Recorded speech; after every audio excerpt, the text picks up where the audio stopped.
Live from our 7 Tasmania studios, your nightly news with Tom Johnson begins now. Good evening. The number of Tasmanians who say they've been ripped off by local building company Limelight Studios is growing. Winston Johnson has a half-finished unit in his backyard, but he's just grateful he has something to show for his experience. This defect-riddled structure in Winston Johnson's backyard is far from what he was expecting Limelight Studios to build. This has become the world's most expensive storage unit. Their dream build has been a nightmare since the start, struck by delays. There was poor communication with tradies. Walls are warped with scrappy paintwork and plastering. Skirting boards aren't cleanly attached, and they're enormous. Plaster sheets went up to about there, and the fix for that was to put in 3 times the size skirting boards. In their brand new bathroom, the shower doesn't have a drain, and their backyard's been left a mess. He's just taken advantage of absolutely everybody involved. $55,000 out of pocket and staring down the barrel of further costs. He counts himself as lucky.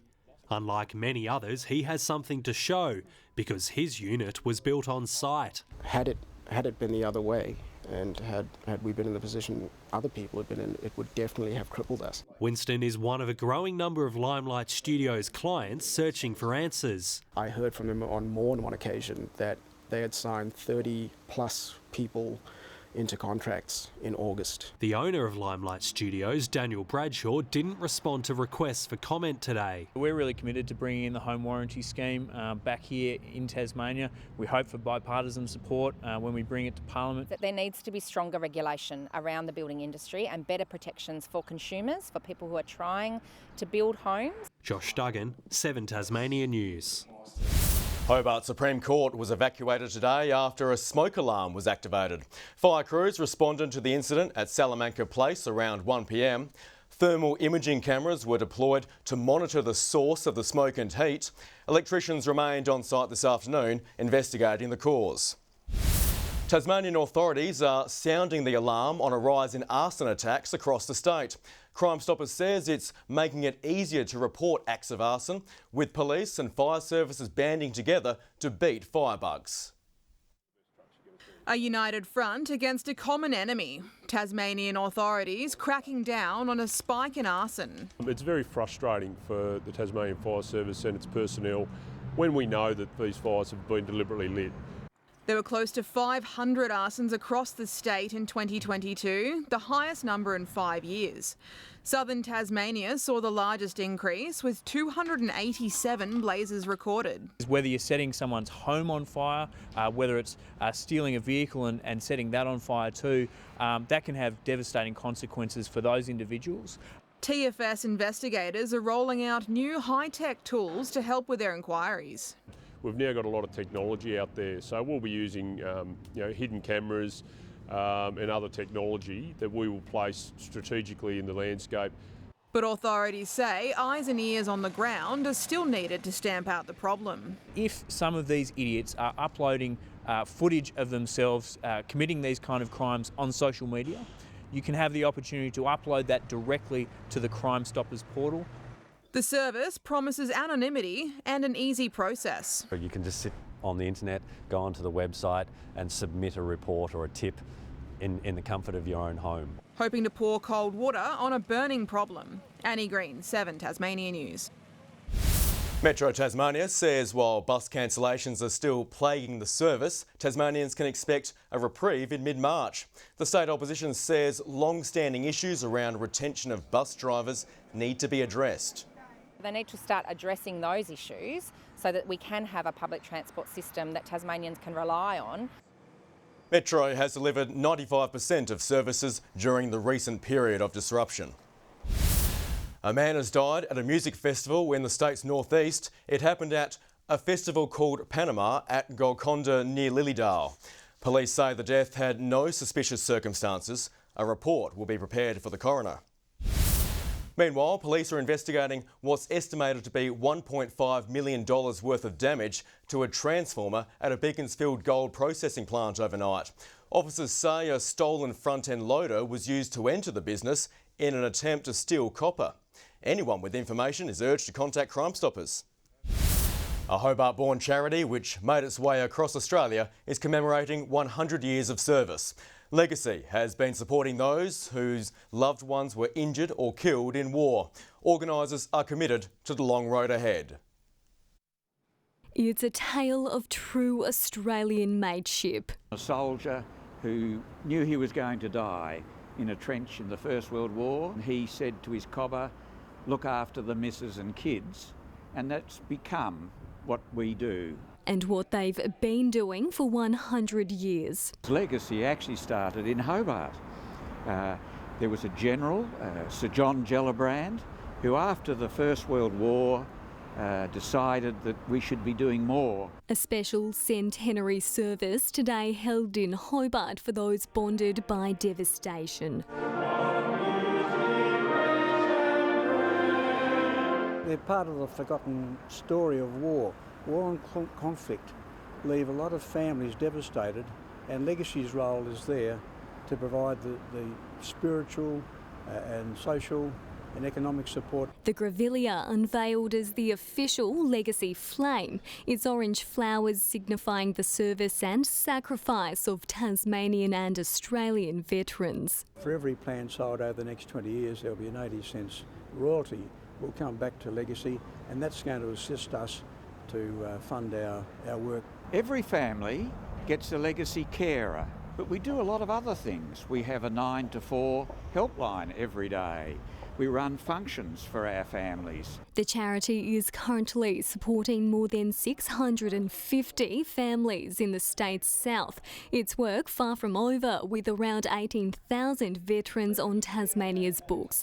Legacy now putting the call out for younger volunteers to join their local club and keep the soldiers' promise alive. Brianna Boylan, 7 Tasmania News. Thousands have descended on Sheffield for the long-awaited return of Steamfest. The event wasn't all hot air, with crowds treated to a trip back in time and on one of Australia's most famous locomotives. Steamfest whistling a new tune. Celebrity loco Wee Georgie Wood making its first appearance outside Tulla in almost a century at the iconic festival. We get to tell our little story, and it's just good to have Georgie out of Tulla for a bit of a change, you know, somewhere different to play trains. A newly built station is required to keep 2 trains on time. The little engine proving it could be a major drawcard for the event, with long lines for a seat. Fantastic crowd here today. It's beyond our expectations. An estimated 6,000 fans turning out for a day of sun and steam. Well, the steam engines are always a great draw card, but it's a great family day out with the bullock teams, the light horse brigade, the tractor pulling. It's a special event for steam fanatic Eric Howe. Some of the engines on show were operated by his father. He's spent decades getting them and others back up and running. When you first start off 50 years ago, you never think, I don't realise where it was going to finish. The 90-year-old and his grandson are showing off their most recent project, a 1916 Big Bull tractor with none of the modern conveniences. To me, it's nothing new, but to them it's new. Steamfest proving a family affair for many. My 2-year-old is having the best time. The event delighting the young and young at heart. What's been your favourite part of today? Seeing all the tractors and things. Annie Green, 7 Tasmania News. In local cricket, Trevally Blue has won the TCL Female Boom Division 1 Grand Final at Newnham's University Oval. Western Tiers won the toss and elected to bat. Emma Thomas and Hannah Mazzarozzi scoring 23 and 22 runs respectively, the side finishing on 8 for 100. For Trevally Blue, Vice-Captain Maxine Woods scored 23 runs, with Michelle Allen adding 19 of her own to win by 9 wickets. And Tasmanian John Bowe has finished 6th at the 3rd race of the Touring Car Masters in Newcastle. Stephen Johnson crossing the line at the checkered flag first. You could feel the power on the River Derwent this weekend, with boats taking to the water for the Granton Spectacular.